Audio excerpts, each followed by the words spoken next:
Your opinions don't matter, Grandma. This is my county, remember that. Officer Arnie Belton leaned down until his face was inches from Pearl Durnell's, close enough that she could smell the stale coffee on his breath. The diner had gone completely still. 30 people. Not one of them moved.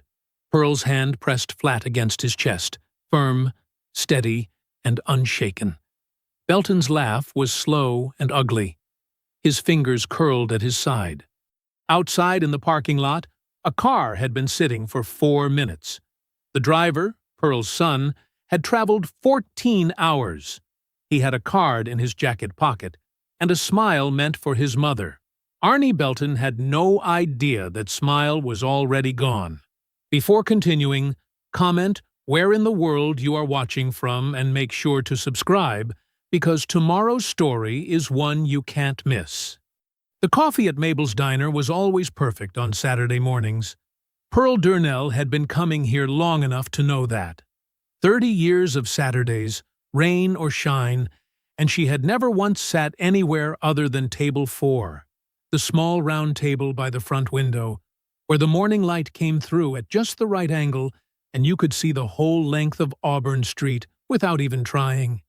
She wrapped both hands around her mug and looked out at Reedside waking up. This neighborhood was hers. She had taught 3 generations of its children. She had buried her husband from its church. She had watched its oak trees grow thick enough to shade the whole sidewalk. Reedside was not just where Pearl Durnell lived. It was what she was made of. "Pearl, I am telling you," said Ruthie Monroe, dropping her fork on her plate for emphasis, "that man cannot cook a pot of greens to save his life." Brian Stewart straightened in his chair, deeply offended. "Those were the best greens you've ever tasted in your life, and you know it." "Brian." Ruthie looked at him with patient pity. "Baby, they were gray."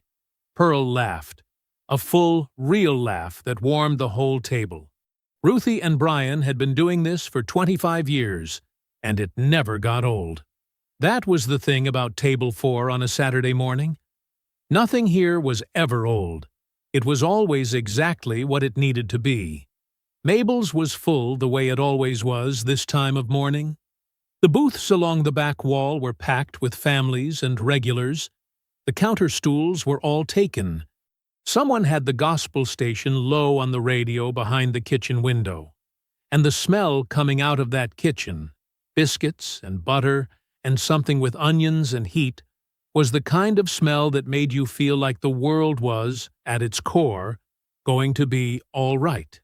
Pearl had walked these floors since before her son Brandon was born. She had cried here after her husband's funeral. She had celebrated Brandon's Navy commissioning right here at this table, with Ruthie and Brian and half the neighborhood crowded into the space. Mabel's was not just a diner. It was a record of their lives. She was raising her mug for another sip when the door opened. The man who walked in was not a regular. Pearl knew all the regulars. This man was in uniform. Millhaven County Sheriff's Department, tan and brown, the badge catching the morning light. He was big, broad across the shoulders, with the kind of face that had settled permanently into a look of mild contempt. He stood in the doorway for a moment longer than he needed to, eyes moving across the room like he was doing an inventory. Officer Arnie Belton. Pearl recognized him. Most people in Reedside did. He had been on the force for 17 years, which in Millhaven County meant he had 17 years of getting away with things. He was not here for breakfast. Pearl could tell that immediately. His hand was already at his belt, his chin already lifted. He moved through the diner the way certain men moved through spaces they had decided belonged to them. He stopped at table 4. "Y'all are going to need to keep it down," he said. No greeting. No introduction. Just that, flat and final, like he was reading from a script he'd already memorized. Pearl set her mug down slowly. Around the diner, conversations dropped. Heads turned. The gospel on the radio kept going, soft and unbothered. "Good morning, officer," Pearl said. Her voice was even, measured, the same voice she had used for 40 years in a classroom when a student tried to be clever. "We are speaking at a perfectly normal volume, same as everyone else in here." Belton's eyes moved to her, stayed there. "I'm not asking," he said. "And I'm not arguing," Pearl replied. "I'm simply stating a fact. If you have a complaint, the owner is in the kitchen. Her name is Mabel. I'm sure she'd be happy to speak with you." Brian had gone very still. Ruthie's hand found the edge of the table.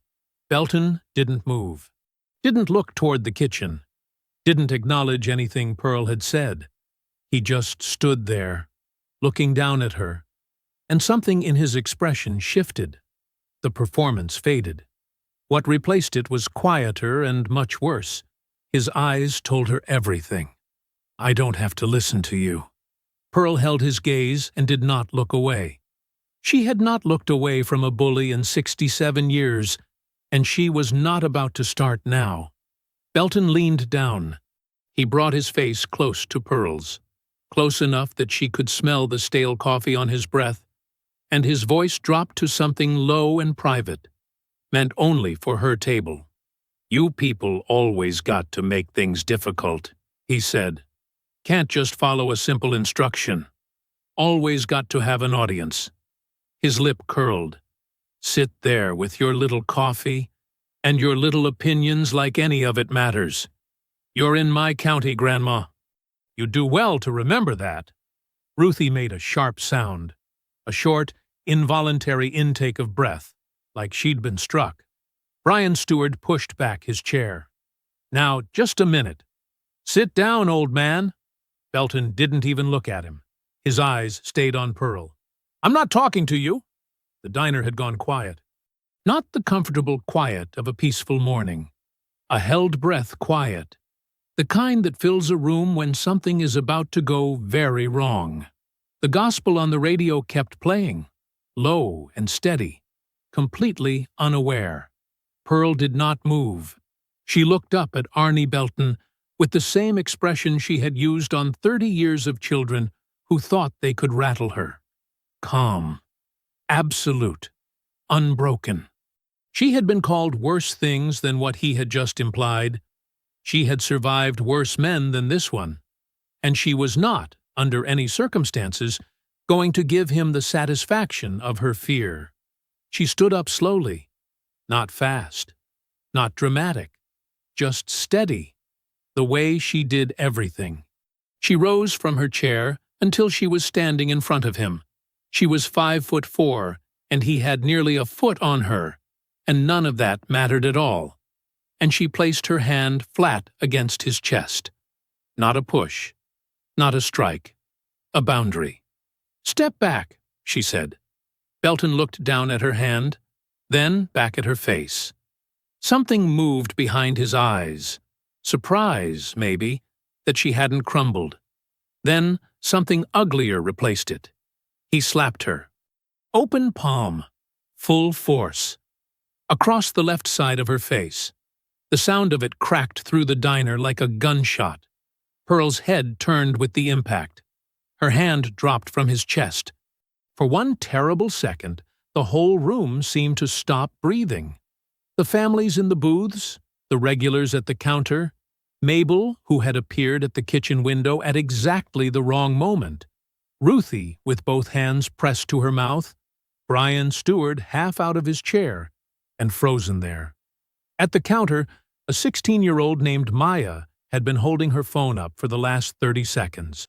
She had started recording when Belton leaned into Pearl's face, not because she thought anything serious would happen, just the way teenagers record things that feel tense and strange. Her phone was still running. The slap was on it. Every second of it, in full, devastating clarity. Pearl did not fall. She did not cry out. She did not make a sound. She straightened. Slowly, with complete control, she raised her hand and touched her own cheek. Just once, lightly, like she was confirming something to herself. Then she lowered her hand, and she looked at Arnie Belton. The expression on her face was not anger. It was not pain. It was something far worse for a man like Belton, something he clearly hadn't prepared for. It was calm, complete, total, absolute calm. The kind that doesn't come from not feeling anything. The kind that comes from feeling everything and deciding none of it will break you. Her eyes were steady and clear, and they were locked on his face, and they did not waver by a single degree. Belton blinked. For just one moment, one small, telling moment, he looked uncertain, like a man who had expected a very specific reaction and received something else entirely, something he didn't have a script for. Then his hand moved to his radio. "Dispatch," he said, his voice already reshaping itself, already building the version of events he intended to tell. "I've got a situation at Mabel's diner on Auburn. Civilian made physical contact with an officer. I responded to the threat." He said it smoothly, practiced, the way men like Belton always had a story ready before the dust had even settled. Pearl's eyes never left his face. The diner remained completely, utterly still. And then, behind Arnie Belton's broad shoulders, the front door of Mabel's diner swung open. Brandon Durnell had been in the parking lot for 4 minutes. He had driven 14 hours straight from Virginia Beach, stopped twice, once for gas outside of Savannah, and once just to sit in a rest stop parking lot because he couldn't stop smiling.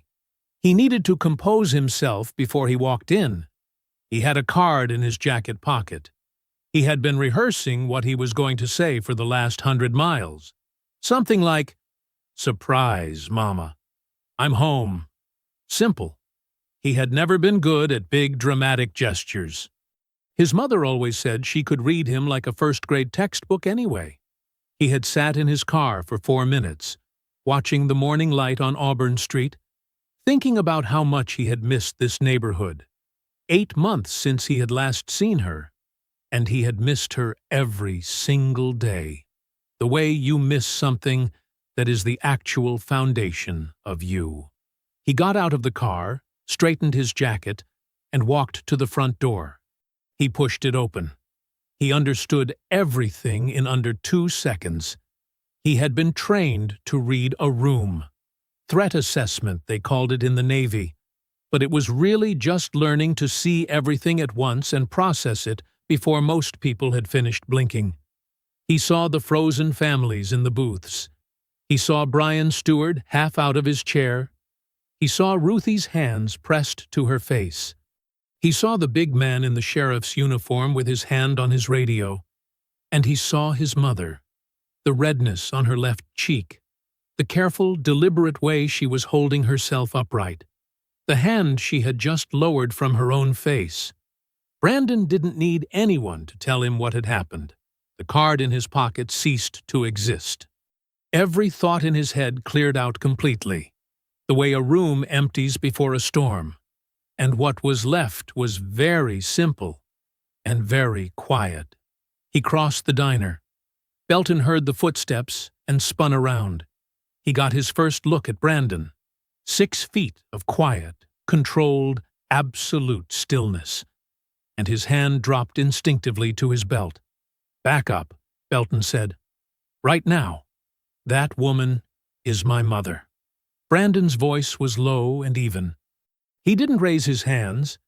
He just stood there, and somehow that stillness was more unsettling than anything Belton had prepared for. "You put your hand across her face." Belton's eyes flicked to Pearl. Then back to Brandon. He took a slow step forward. The walk of a man who had used his size to end conversations for 17 years.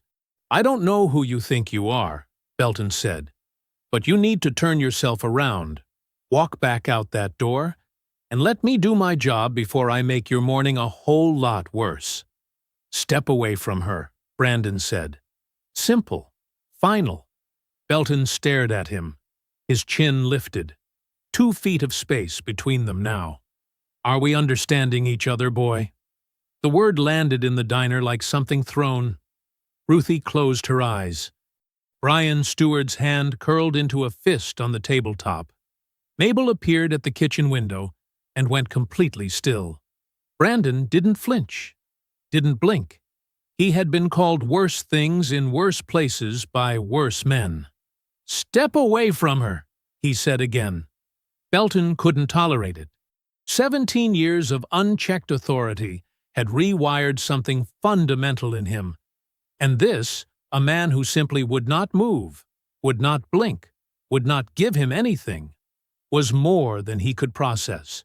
He drew back his fist and threw a punch straight at Brandon's face. It was a big punch, powerful, the kind that had put men on the floor before. Brandon slipped it. One small, precise movement, barely an inch left, and Belton's fist sailed past his ear close enough to feel the air from it. The momentum pulled Belton a half step forward, off balance, exposed. Brandon hit him once, one straight right hand, compact, devastating. It landed flush on Belton's jaw with a crack that silenced every last sound in the diner. Belton's legs went sideways. He stumbled back hard into the counter, grabbed it with both hands, and hung there. Hat on the floor, radio skidding across the linoleum, blinking at nothing. Brandon stood exactly where he had been. He hadn't chased, hadn't swung again. Feet planted, hands loose, breathing steady. "Don't touch her," he said. "Don't touch me. Don't move." He turned to his mother. He raised both hands slowly and cupped her face, one palm on each side, gentle as anything, and looked at her cheek. Then he looked into her eyes and said something low, just between the two of them, that no camera ever captured. Pearl closed her eyes, just for a moment. Her shoulders dropped half an inch, like she'd been carrying something heavy and had finally been given permission to set it down. "My name is Senior Chief Petty Officer Brandon Durnell, United States Navy." He spoke clearly to the room without letting go of his mother's face. "Someone please call 911. I am unarmed. I am not leaving. And I would like to report an assault." Across the counter, Maya's hand tightened around her phone. She had been recording the whole time. The first patrol car arrived in 4 minutes, then a second, then a third. They came in fast, pulling up onto the curb outside Mabel's with their lights going, and the officers who climbed out moved with the practiced urgency of men who had received a very specific kind of call. Not civilian assaulted, not woman struck by officer, but officer down. Brandon stood where he had been standing since he made his announcement. Hands visible, feet planted.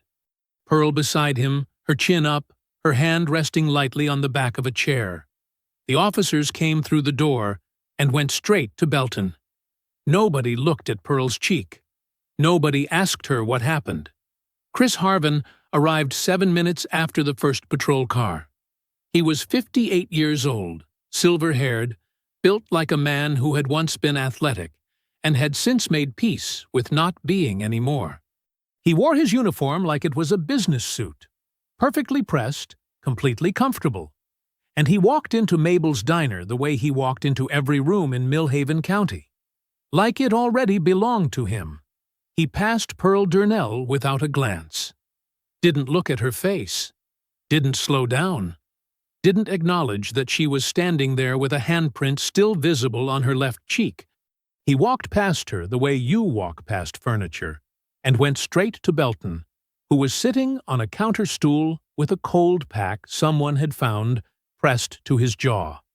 Harvin looked at Belton. Then he turned and looked at Brandon with a flatness that said everything and required no translation whatsoever. "I know exactly what happened here. I don't care." "Cuff him," Harvin said. 2 officers moved to Brandon immediately. Brandon put his hands behind his back without being asked. He didn't resist, didn't argue, didn't say a single word.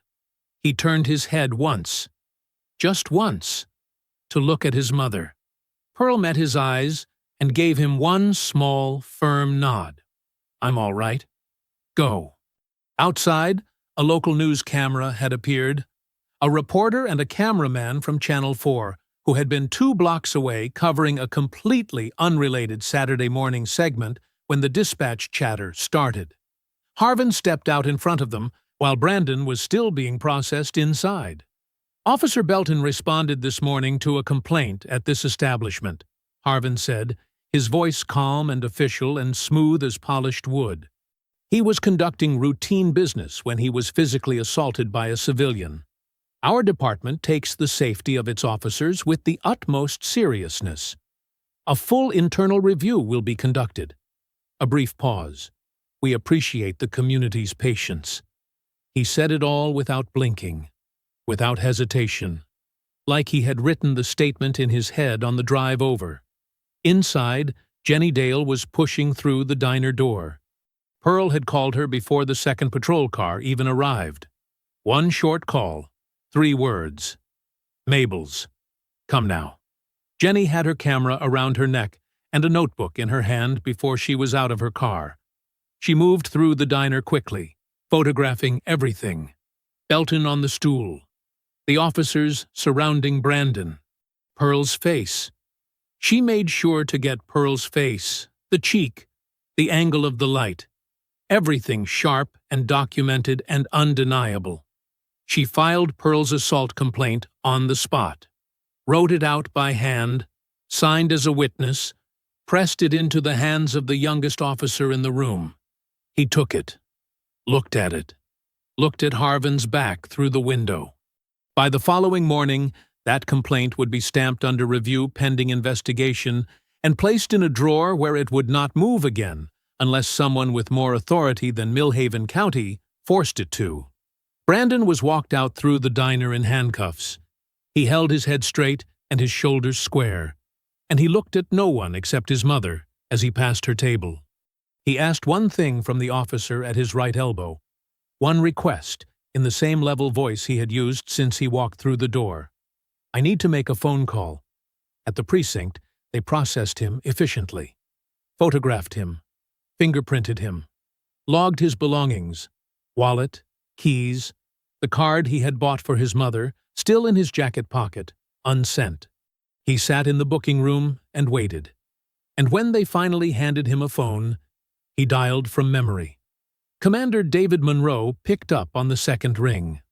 Outside the precinct, Pearl Durnell stood on the sidewalk and did not go home. Jenny stood beside her. They didn't talk much. The evening came on slowly, the October air turning cool, the streetlights flickering on one by one along the block. Around 8 o'clock, Brian Stewart appeared with 3 paper cups of coffee from Mabel's, still warm. He handed one to Pearl. She took it with both hands. She did not leave. D.A. Wilbert Rush made his statement at 9 o'clock that night. He stood at a podium in the county building's front lobby. Small man, careful suit, the kind of face that had never once in its life committed to an expression. And he read from a prepared sheet of paper without looking up. The Millhaven County District Attorney's Office has reviewed the events of this morning and will be pursuing full prosecution of Brandon Durnell on 1 count of felony assault of a law enforcement officer and 1 count of criminal obstruction. He flipped the page. We take violence against our officers with the utmost seriousness. This case will be prosecuted to the fullest extent the law allows.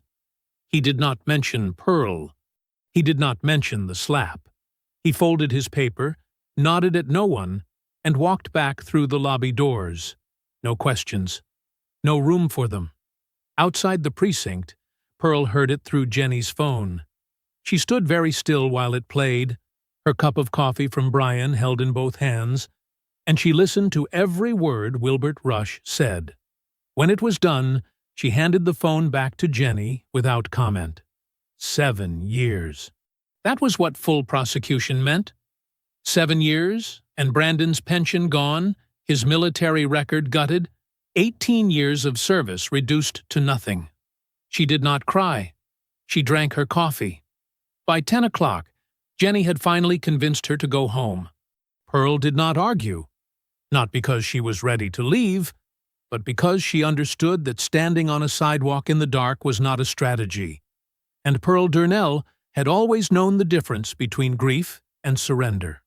She allowed herself the sidewalk. She would not allow herself the surrender. At home, she sat at her kitchen table with an ice pack pressed to her left cheek and her laptop open in front of her. The original video was everywhere. Maya's live stream, pulled from the platform and re-uploaded dozens of times across every social media site that existed, had hit 4.2 million views before midnight. The comments were an ocean of fury and solidarity. Former students of Pearl's were posting photographs with her. Veterans were sharing Brandon's service record. The hashtag with her name had been trending for 6 hours. For a little while, sitting in her quiet kitchen, Pearl let herself feel the weight of that. All those people. All those voices. It meant something. It genuinely meant something. Then she found the second video. It was circulating through local Facebook groups, Mill Haven community pages, county residents' boards, the kinds of online spaces where the same 300 people argued about road repairs and school board meetings. Someone had clipped the original footage, deliberately, carefully, with obvious purpose. The clip began at the 20-second mark, showing Brandon moving toward Belton, Brandon's hands on Belton, Brandon standing over Belton on the floor. 30 seconds of footage, not 1 second of what came before it. No approach, no leaning in, no whispered words that made Ruthie gasp, no hand flat on Pearl's chest, no slap, just a black man taking down a white police officer. Nothing else. The comments filled fast. "We don't know the full story." The woman was clearly agitated. "He attacked a cop unprovoked. There's no excuse. Why is everyone making this racial?" The posts spread outward from the local pages, jumped to county groups, then to larger statewide pages, each share adding a little more distance from the truth. Pearl read them. She made herself read everyone. She needed to know exactly what she was dealing with. She set the ice pack on the table. 3 blocks away, the lights were still on at Cornerstone Baptist. Reverend Aldridge had opened the church at 7 that evening, and people had been coming and going ever since. Neighbors, former students, families who had known Pearl and Brandon for decades. There was no formal service. Just people who needed somewhere to be, gathered together in the place they always gathered when things went wrong. Pearl knew because Ruthie had called to tell her. Ruthie had also said, "You should come, Pearl. People need to see you." Pearl had said, "Tell them I'm fine. Tell them to go home and rest. We've got more work ahead of us than they know." She closed her laptop. The kitchen was very quiet. The ice pack sat melting on the table beside her untouched dinner.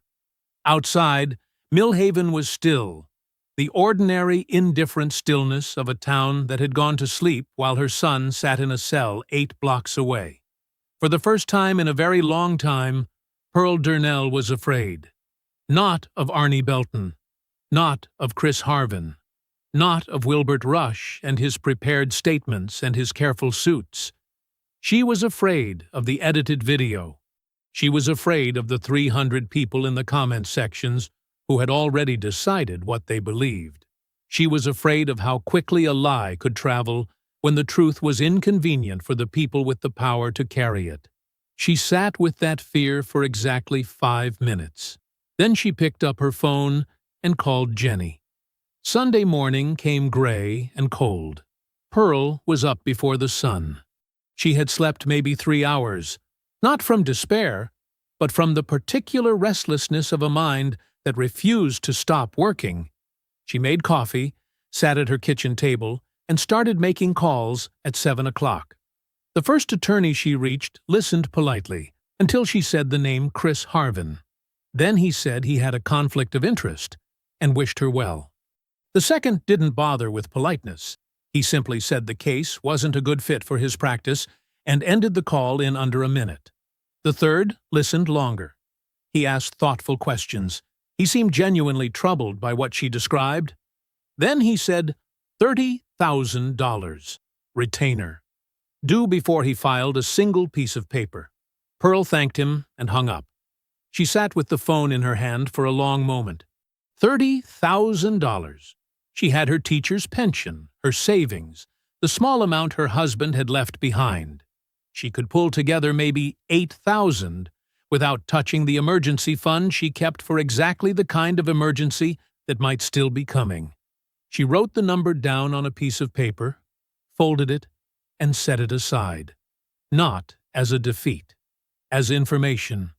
She would need to know the shape of every obstacle before she could figure out how to get around it. By 9 o'clock, she was at the precinct. They told her Brandon had been assigned a public defender. Her name was Keisha Norwood, 28 years old, 11 months out of law school, with a caseload that was already 90 cases past what any one person could reasonably manage. Pearl met her in the precinct lobby, a young woman in a good blazer, carrying a bag that was too heavy for her shoulders. Keisha Norwood looked at Pearl with honest, exhausted eyes and said, "Mrs. Durnell, I am going to do everything I can. But I need you to understand. This DA has a 20-year relationship with Judge Pickett, who has been assigned to the preliminary hearing. I don't know how to beat that. Not alone, and not quickly." Pearl appreciated the honesty more than she would have appreciated false comfort. "Then we find someone who does," Pearl said. She spent Sunday afternoon at Cornerstone Baptist, where Reverend Aldridge had organized the first formal community meeting.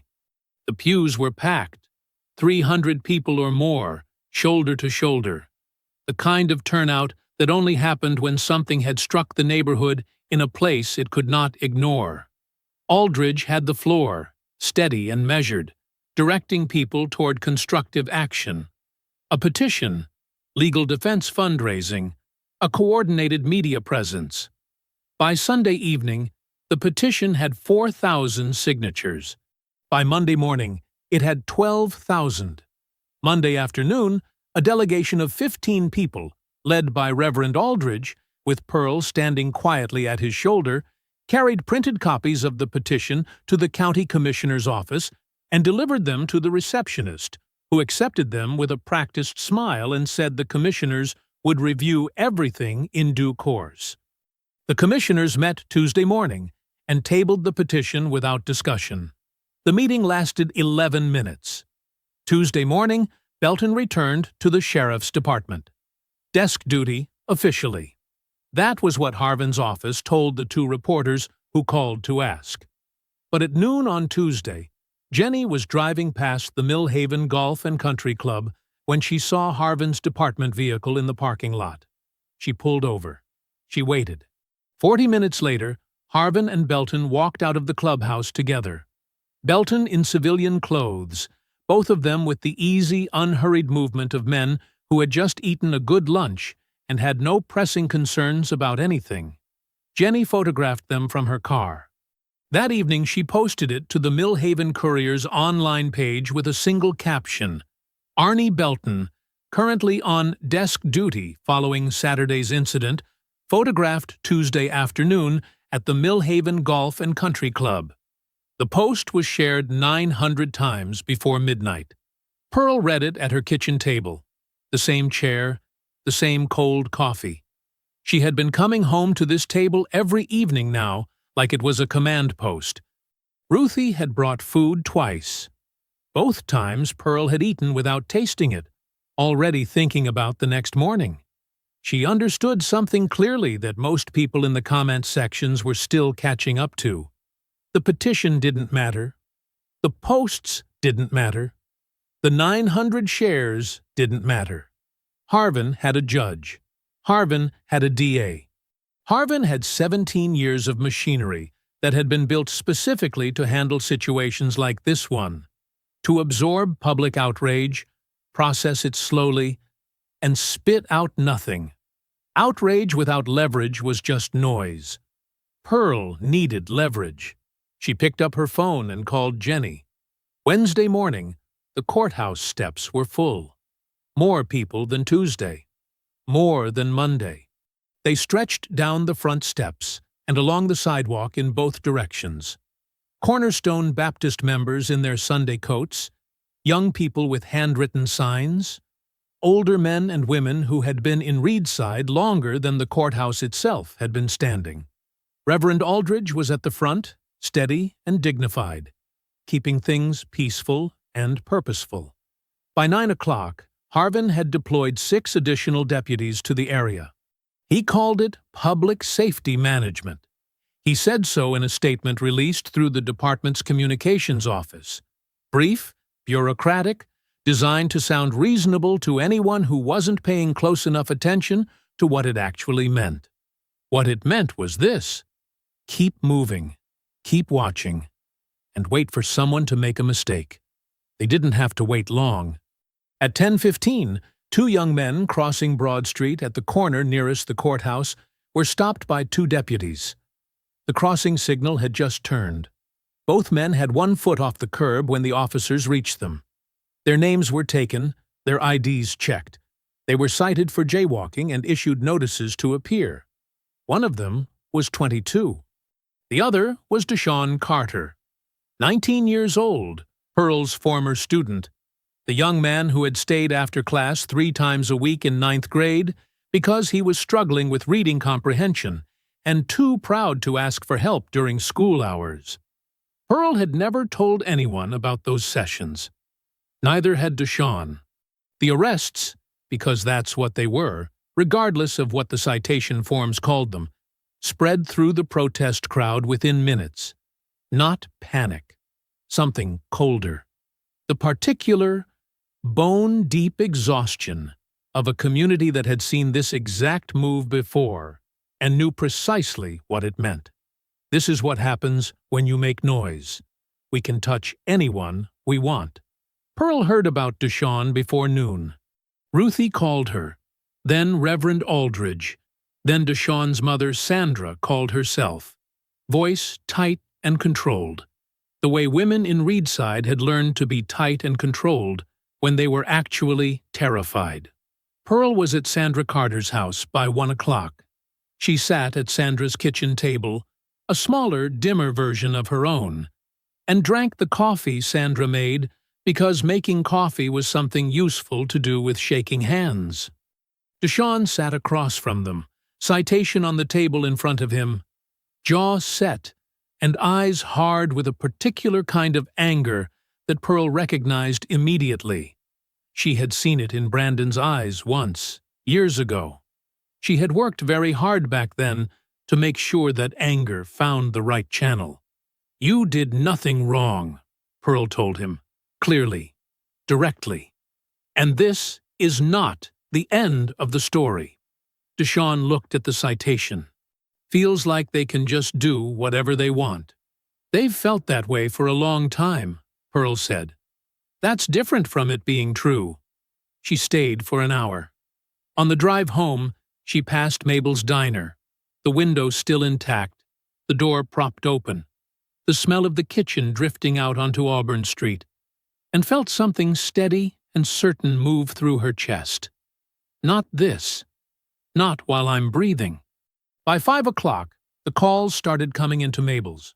Anonymous. Short.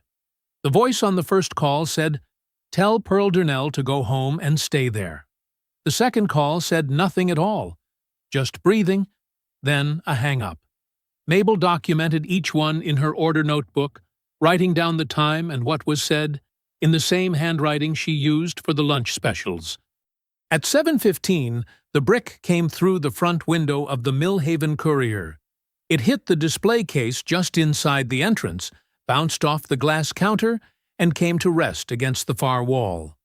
No one was hurt. Jenny had been in the back office when it happened, and came out to find the window in pieces on the floor, the October night air pouring through the gap. She stood in the middle of her office for one moment. Just one. Then she got her camera. She photographed the window, the brick, the broken glass. the hole in the display case. She called the police and filed a report, calmly, thoroughly, knowing exactly how far that report would travel. She taped a piece of cardboard over the window herself with packaging tape from the supply closet. Then she called Pearl. Pearl arrived at her own front door at 8:45 to find an envelope on the mat. No stamp, no return address, hand-delivered. She picked it up, went inside, sat down at her kitchen table, and opened it. The note was short, typed, printed on plain white paper. Drop this. Sell the building. This neighborhood is changing whether you want it to or not. Pearl read it once, read it again. Then she folded it carefully, precise, even creases, slid it back into the envelope, and sealed it shut. She did not call the police. She called Jenny. The cardboard over the Millhaven Courier's front window shifted slightly in the night breeze, the tape at its edges lifting and resettling with a soft, persistent sound. Pearl pushed through the door at 9 o'clock, envelope in hand. The broken glass had been swept up, but the display case was still cracked, a long diagonal fracture running from corner to corner. Jenny was at her desk in the back office, laptop open, 2 cups of coffee already poured. She looked up when Pearl came in. Her eyes went to the envelope. "Close the door," Jenny said. Pearl sat down across from her oldest friend, placed the envelope on the desk between them, and waited. Jenny didn't open it immediately. She looked at it for a moment. Then she turned her laptop around so the screen faced Pearl and said, "Before you show me that, I need to show you something first." The screen was filled with documents, spreadsheets, scanned forms, photographs, PDFs layered over one another in organized folders whose labels Pearl couldn't fully read from where she sat. Jenny reached over and opened the first folder. 14 months, Jenny said. "That's how long I've been building this." She walked Pearl through it methodically, the way she had always written, clear, precise, nothing wasted. The first document was a complaint form. Excessive force, filed 18 months ago by a man named Robert Gaines, 54 years old, who said Belton had slammed him against his own car during a traffic stop on Wheeler Road. Gaines had a cracked rib. He had photographs. He had filed the complaint through proper channels. The complaint had gone into Harvin's internal review process and never come back out. 6 months later, Gaines had signed a non-disclosure agreement and received a payment of $8,000 from a county discretionary fund. He had not spoken publicly since. "There are 2 more," Jenny said. She opened them both. Both involved black residents. Both involved Belton. Both had been buried in the same internal review drawer and settled through the same discretionary fund. Pearl looked at each document without speaking. Then Jenny opened a different folder entirely. "This," she said, "is Preston Dillon." The name settled over the room like a weather change. Preston Dillon, 52. Founder and principal of Dillon Development Partners, headquartered in Atlanta with a regional office in Millhaven.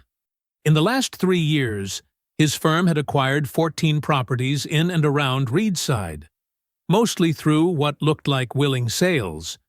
But Jenny had talked to 7 of the sellers, and not one of them had felt willing.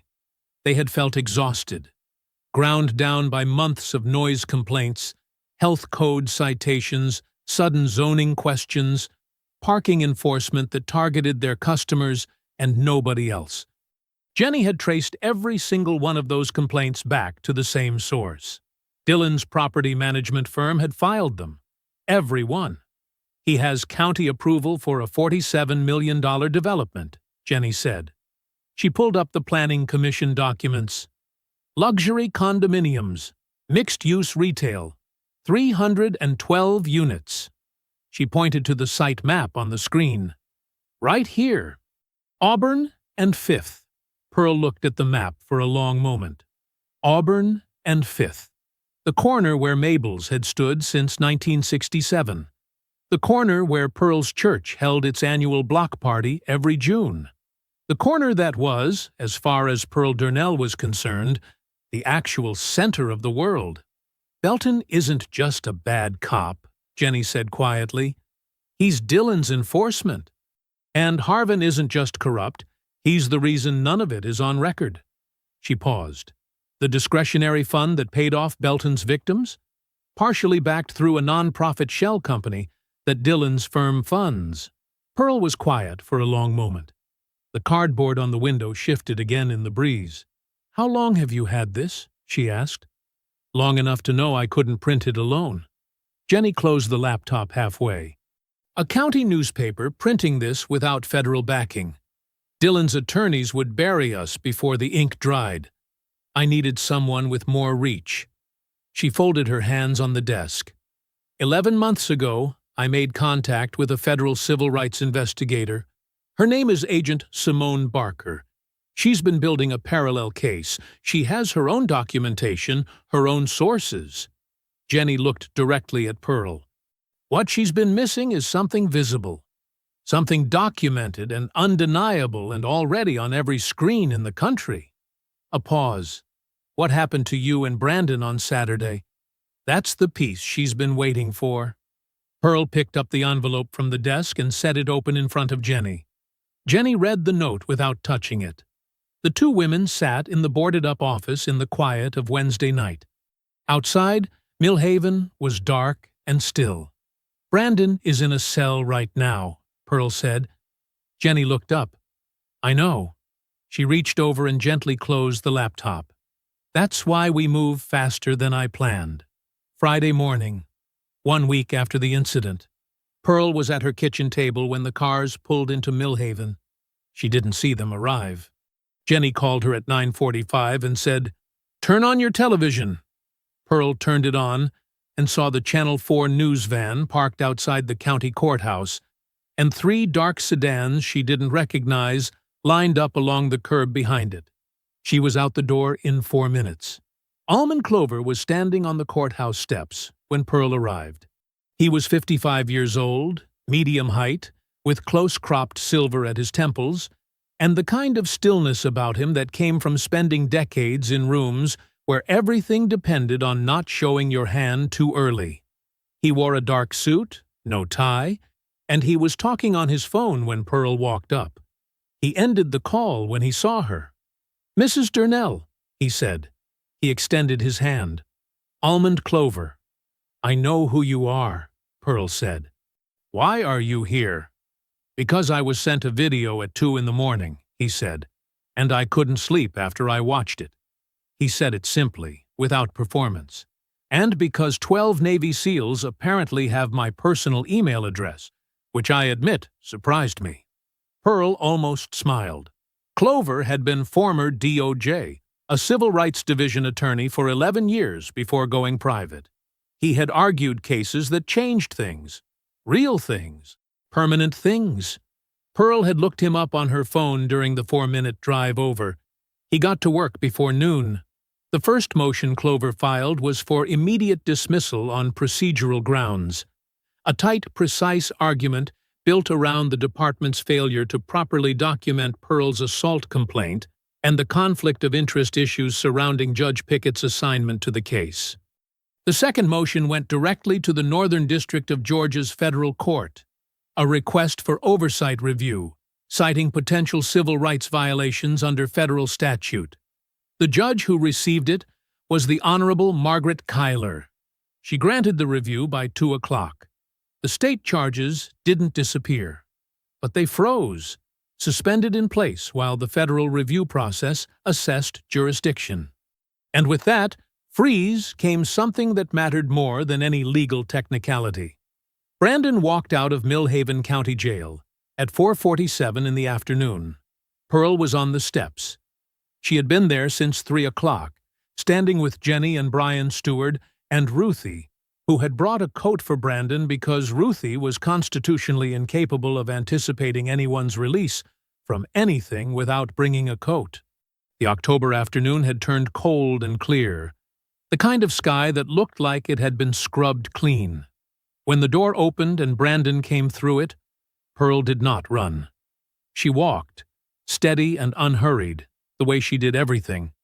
And when she reached him, she put both hands on his face, the same way he had put both hands on hers 7 days ago in Mabel's diner.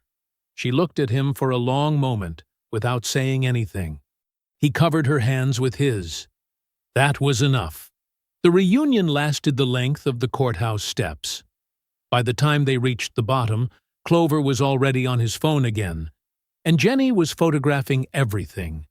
Not intrusively, but carefully, documenting the moment the way she documented everything, because Jenny Dale understood that truth needed witnesses. The national media picked up the story before dinner. A senator from Georgia issued a public statement demanding an independent investigation before 8 o'clock. Belton was officially moved to paid administrative leave. Harvin's concession to the cameras now pointed at his department. The following morning, Pearl sat down at table 4. Mabel had opened early. The diner was already full when Pearl arrived, not with strangers, but with her people. Regulars, neighbors, former students, faces she had known for 30 years. When she walked in, the room went quiet for just a moment, and then it filled back up with something warm and solid. A national television crew set up quietly in the corner. Pearl sat at table 4 in a pressed blue blouse with her hands folded on the table and spoke for 11 minutes directly into the camera.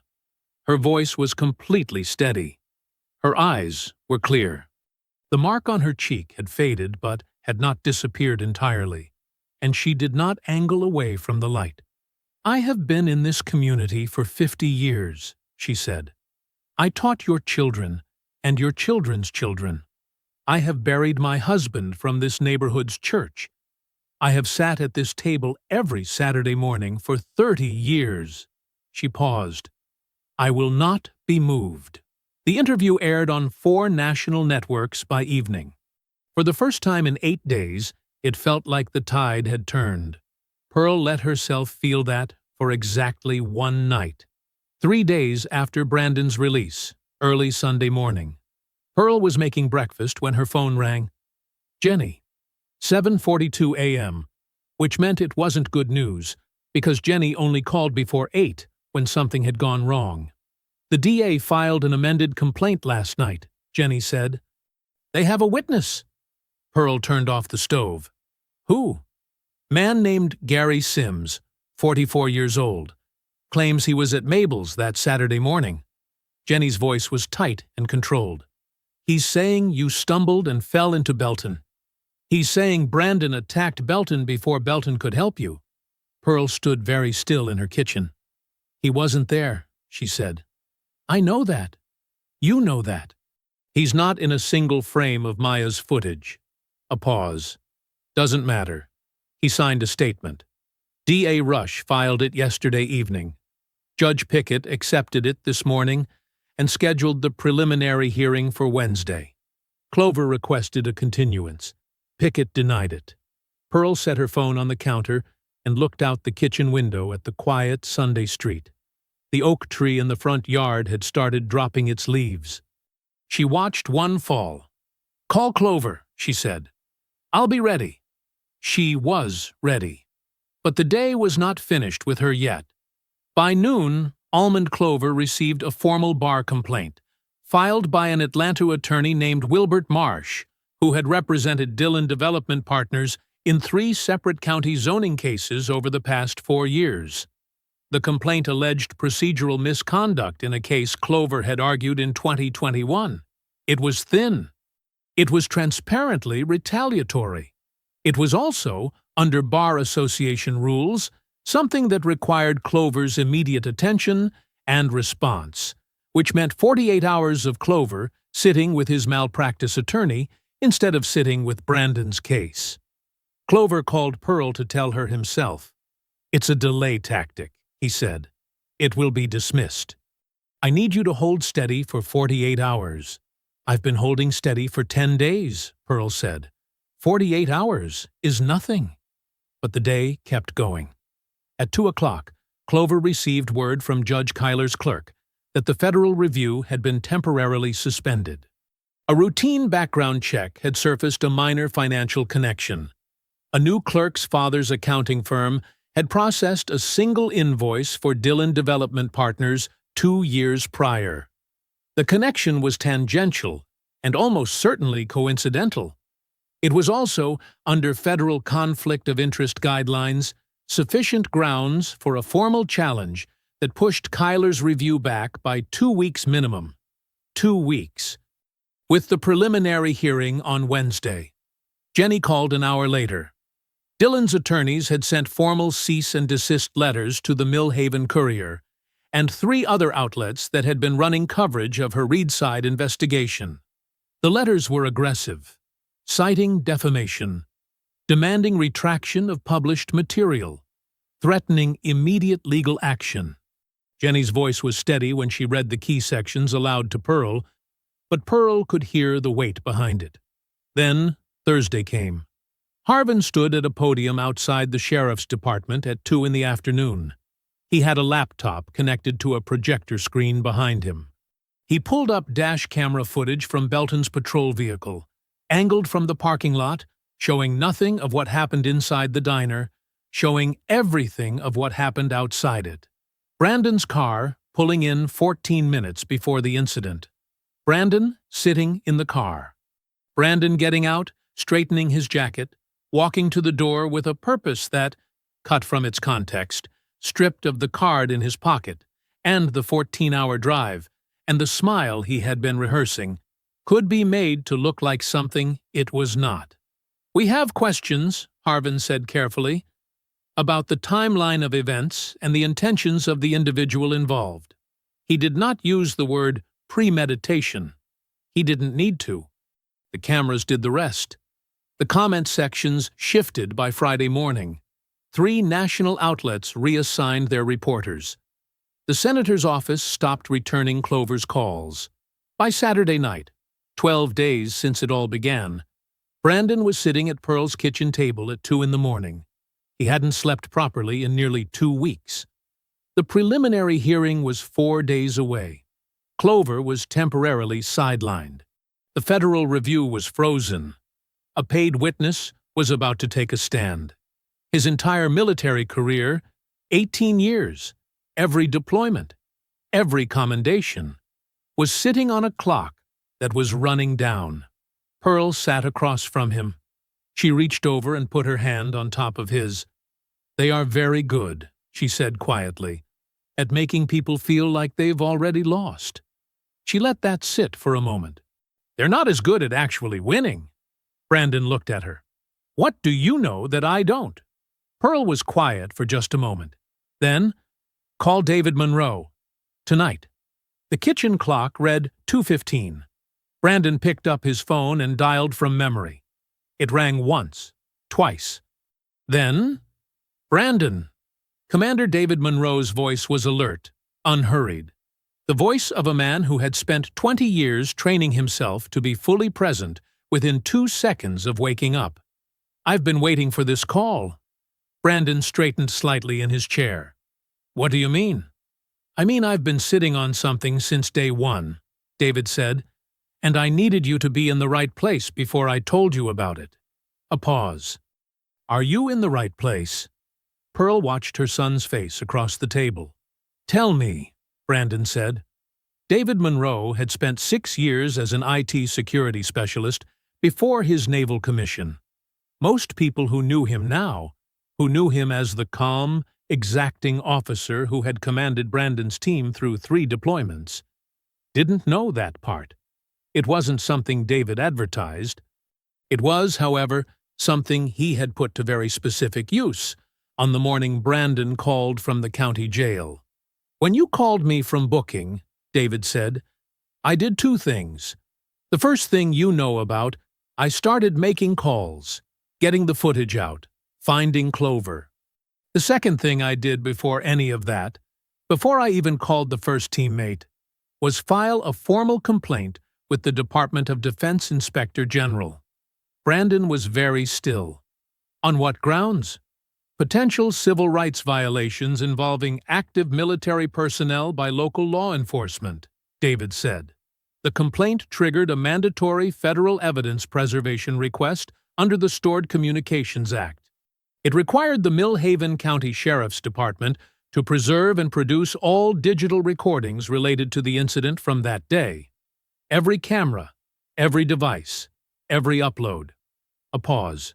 Every single one. They had no choice.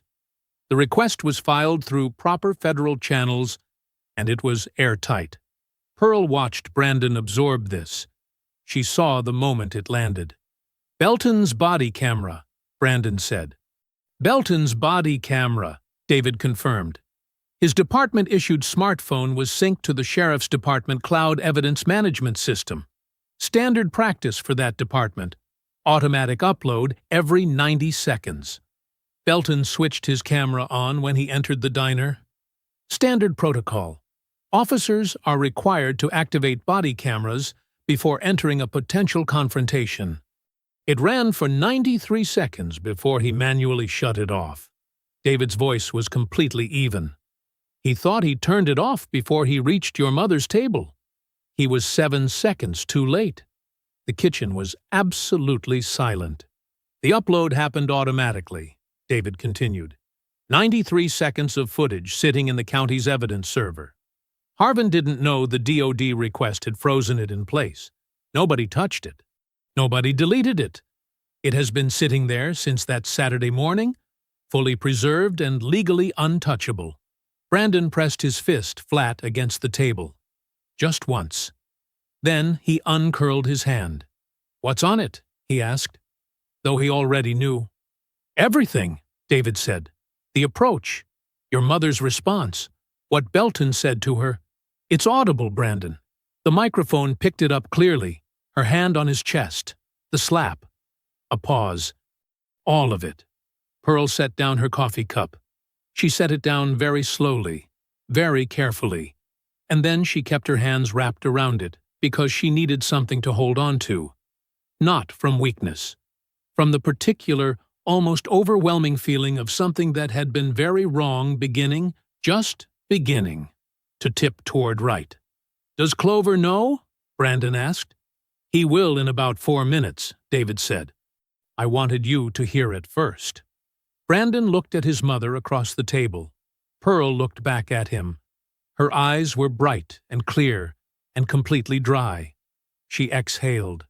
Slow, controlled, the deliberate breath of a woman releasing something she had been carrying for 10 days straight. She wrapped both hands tighter around her coffee cup. "The bar complaint against Clover," Brandon said. "The federal review delay. Sims. All of it. Bought them nothing," David said. "The preservation request predates all of it. The footage was locked before Harvin ran a single play." Another pause. They built their whole wall around a foundation that was already gone. Brandon was quiet for a long moment.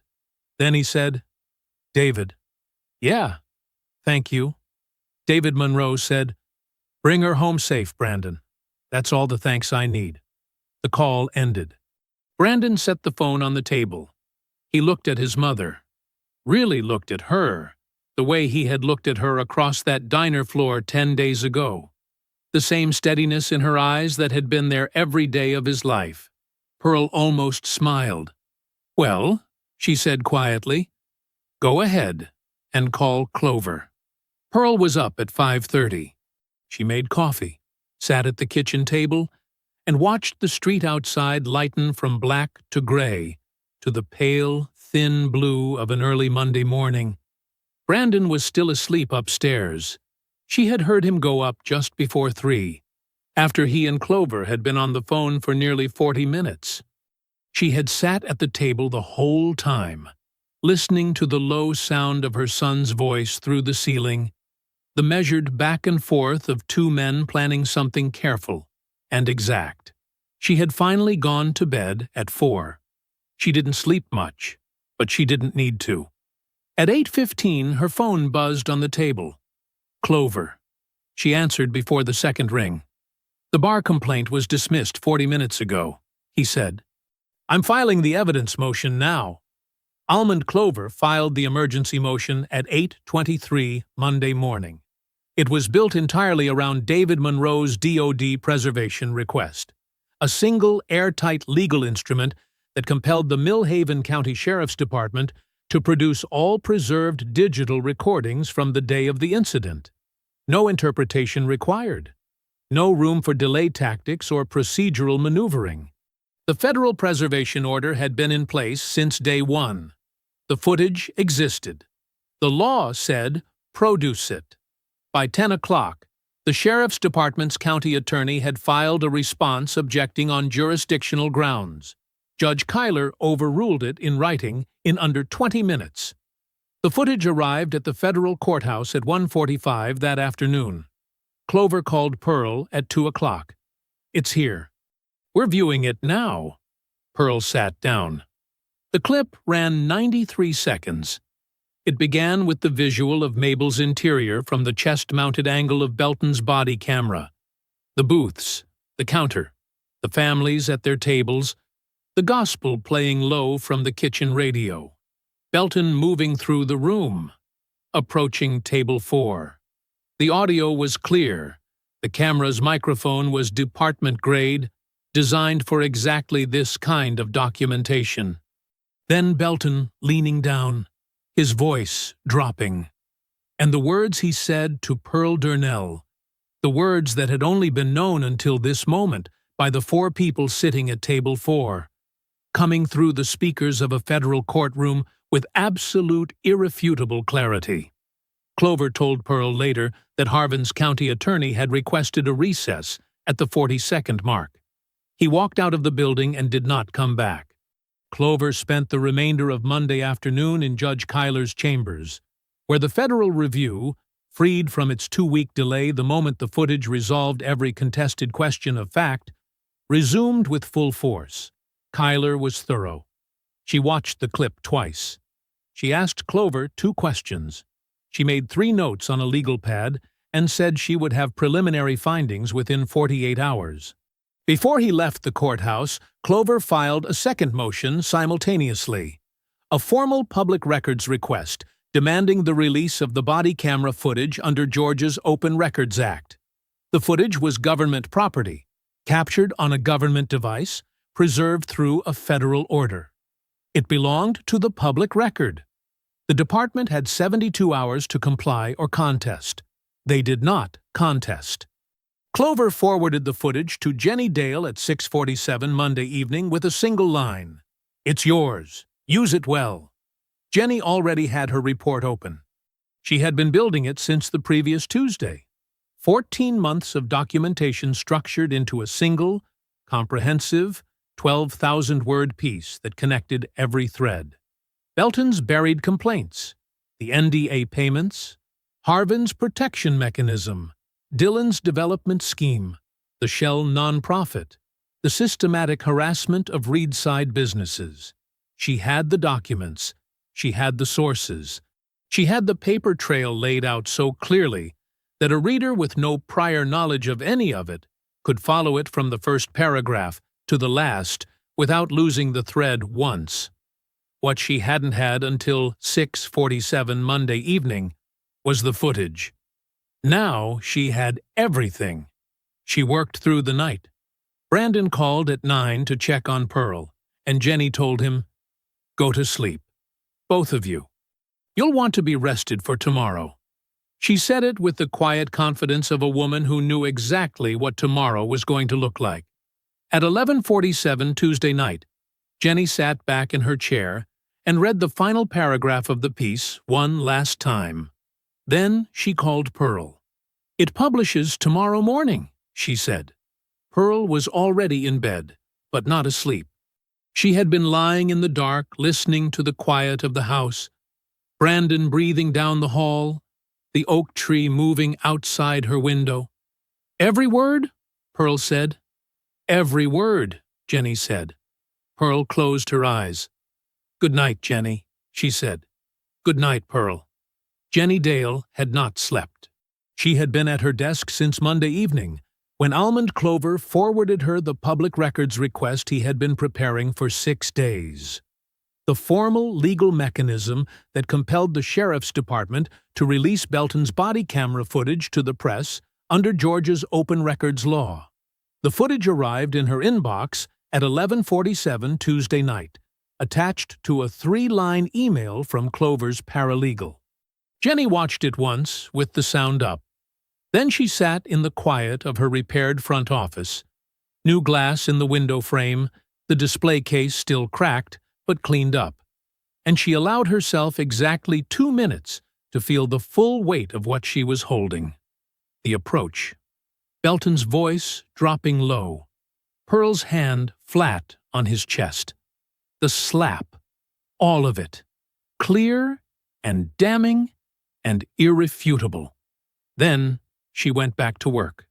At 6 o'clock Wednesday morning, the front page of the Millhaven Courier's website went live with the most important piece of journalism Jenny Dale had written in 40 years. 12,000 words. 14 months of documentation. The body camera footage embedded at the top, autoplaying without sound. 3 separate sections: Belton's buried complaint history, Harvin's protection mechanism, and the full paper trail of Dylan's development scheme, each one sourced, documented, and airtight. Every word of it, every second of that footage, all of it, in the open, where no cease and desist letter could touch it. By 6:45, the Atlanta Journal-Constitution had picked it up. By 7:30, it was on 4 national wire services. By 8 o'clock, Pearl's phone had received 47 missed calls. She was already sitting at her kitchen table when Brandon came downstairs, dressed and alert. He had slept, actually slept, for the first time in nearly 2 weeks, and the difference in his face was visible. He looked at his mother. She slid her laptop across the table so he could see the screen. He read in silence for a long moment. "Jenny," he said quietly. Not a question. Just the name, said, like it meant something.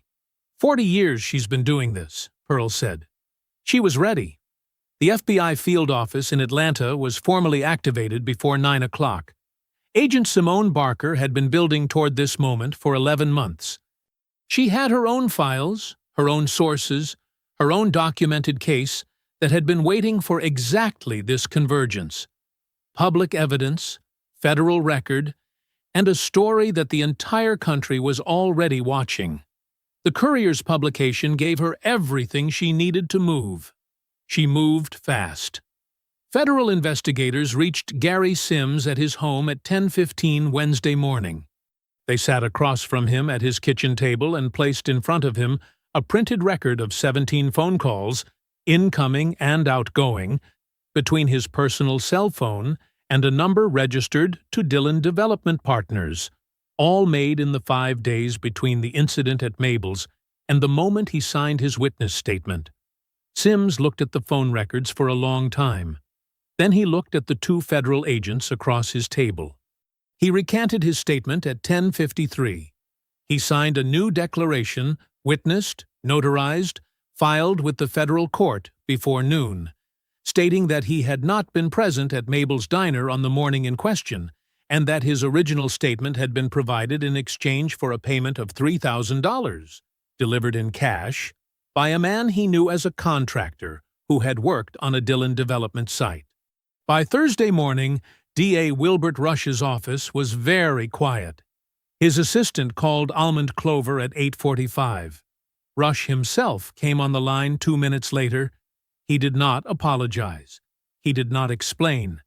He said, in the careful, flat language of a man reading from something his own attorney had written, "The evidentiary basis for prosecution no longer supports the charges against Brandon Durnell.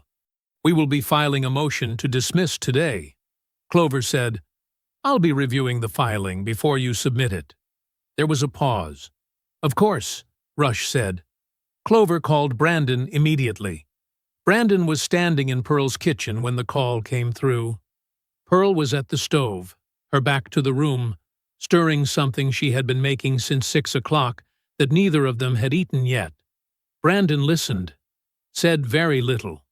When he hung up, he set the phone on the counter. "It's dismissed," he said. Pearl did not turn around immediately. She stood at the stove, stirring slowly, and the only sound in the kitchen was the low bubble of whatever was in that pot. Then she turned off the burner, set down the spoon, turned around. She looked at her son standing in her kitchen, whole, free, unbroken, and something moved across her face that had no clean name, not triumph. Deeper than that, the particular, bone-level relief of a woman who had refused to stop believing in something for 14 days straight, and had been right. She opened her arms. Brandon crossed the kitchen. Friday came in cold and dark. Pearl was standing on her front porch at 6:15 in the morning when the first FBI vehicle rolled quietly through Reedside. Then a second. Then a third. Dark, unmarked, moving with the unhurried certainty of something that had been planned down to the minute. She watched them pass Auburn Street and felt something settle in her chest.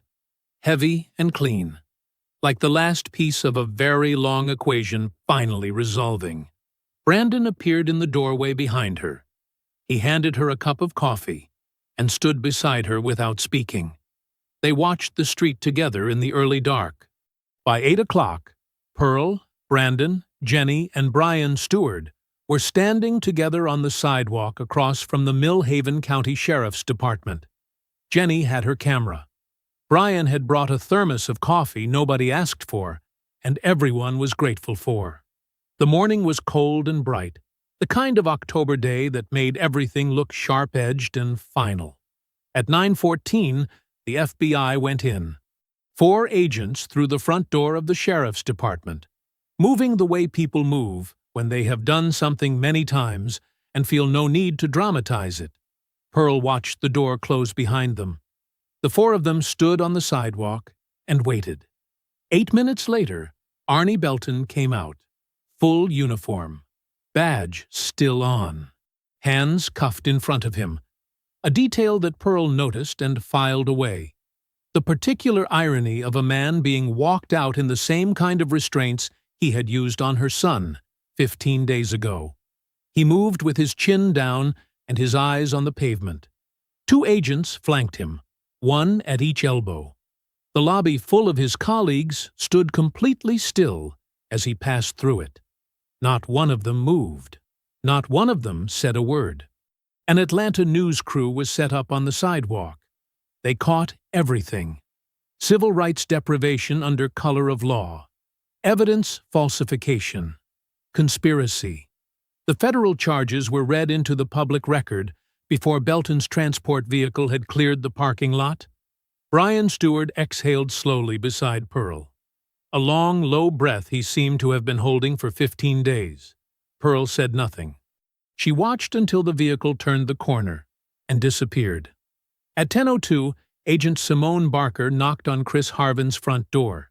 He answered it in civilian clothes, khakis and a collared shirt, like a man who had been expecting company but had hoped it might be someone else. His wife appeared behind him in the hallway, one hand on the doorframe. Harvin looked at Barker, looked at the agents behind her.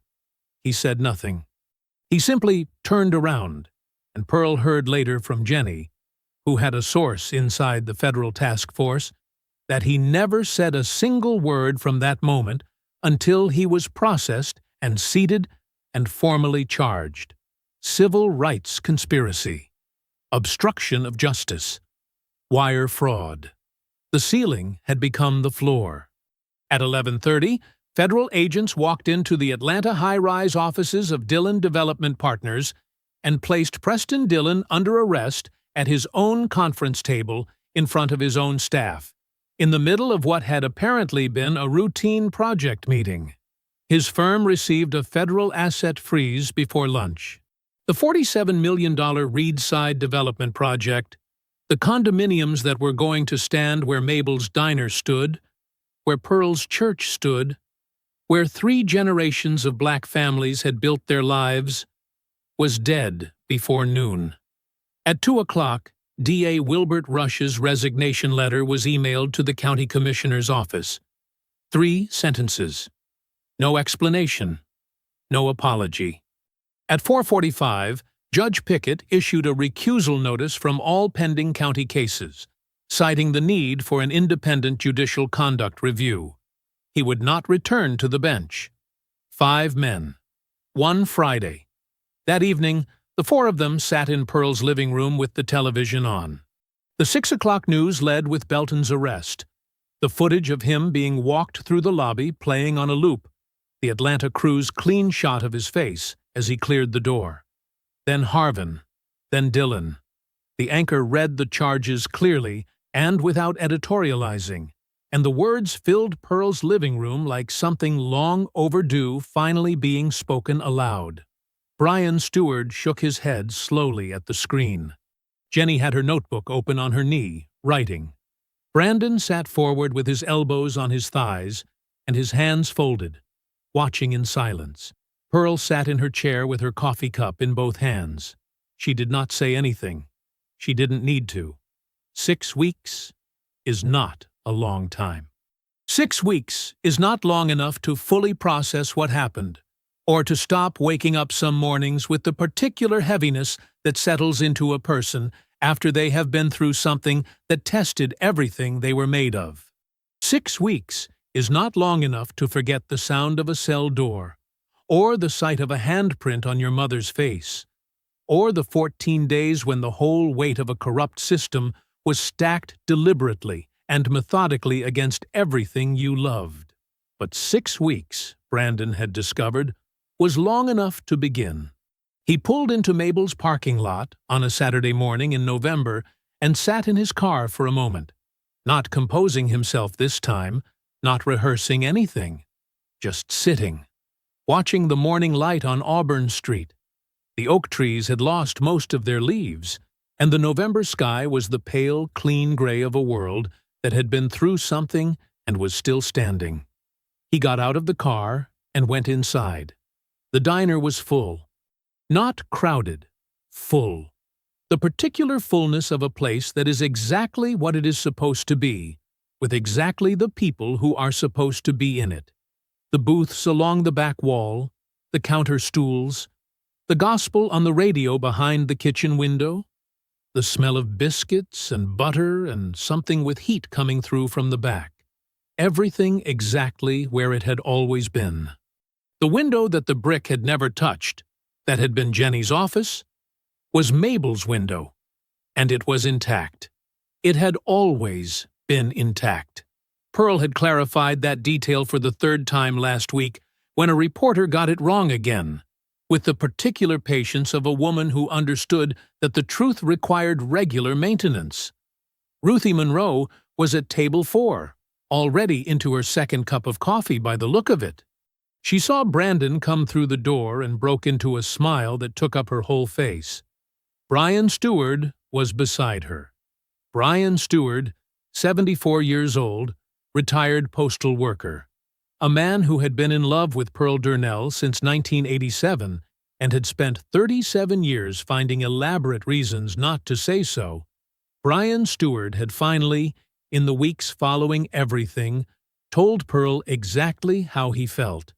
Pearl had looked at him for a long moment and said she had known since 1989, and that if he didn't stop wasting both their time, she would be genuinely annoyed. Brian Stewart had laughed until he couldn't breathe. He was now, by any observable measure, the happiest man in Millhaven County. Jenny was at the counter with her laptop open. She was always writing. The 6-part investigative series had been submitted for a National Journalism Award 3 weeks ago, and the ceremony, when she won it, because she would win it, Pearl had stated this as plain fact, would be held at Cornerstone Baptist, because Jenny Dale had decided that if she was going to accept an award, she was going to accept it in the room that mattered most to her. Brandon stopped at the counter and put his hand briefly on Jenny's shoulder as he passed. She reached up and covered it with hers without looking away from her screen. Pearl was at table 4. She looked up when Brandon arrived and watched him cross the diner the way she had watched him cross rooms his entire life, with that particular unhurried certainty that had always been his, even as a small boy, even before he knew what to do with it. She had a cup of coffee waiting at the empty seat across from her. She had not asked Mabel to bring it. It had simply appeared because Mabel knew, and Mabel always would. Brandon sat down. He wrapped both hands around the cup. Judge Kyler's ruling had been entered into the public record 10 days ago. All charges vacated, expunged. The prosecution formally noted as a coordinated civil rights suppression effort. Brandon's military record was untouched. His pension was secure. His separation from the Navy had been processed cleanly, his 18 years of service honored and intact. 3 days ago, he had accepted a position with Georgia's newly formed Civil Rights Enforcement Division, a federally supported unit built specifically to investigate patterns of law enforcement misconduct in small jurisdictions. It was not the work he had trained for. It was, he had slowly come to understand, the work he had always been moving toward. Pearl looked at him across the table. "Are you staying?" she asked. Brandon looked at the room, the photographs on the walls, the regulars at their tables, Jenny at the counter, Brian Stewart laughing at something Ruthie had said, the sound of Mabel in the kitchen. The particular quality of the morning light through the window that had been there since 1967 and intended to remain considerably longer. "I'm staying," he said. Pearl nodded once. She picked up her coffee cup, settled back in her chair, and looked out at Auburn Street, her neighborhood, her 30 years of Saturday mornings that no one had managed to take from her. She didn't say anything more. She never needed to make a production out of being right. If you enjoyed the story, leave a like to support my channel, and subscribe so that you do not miss out on the next one. On the screen, I have picked 2 special stories just for you. Have a wonderful day.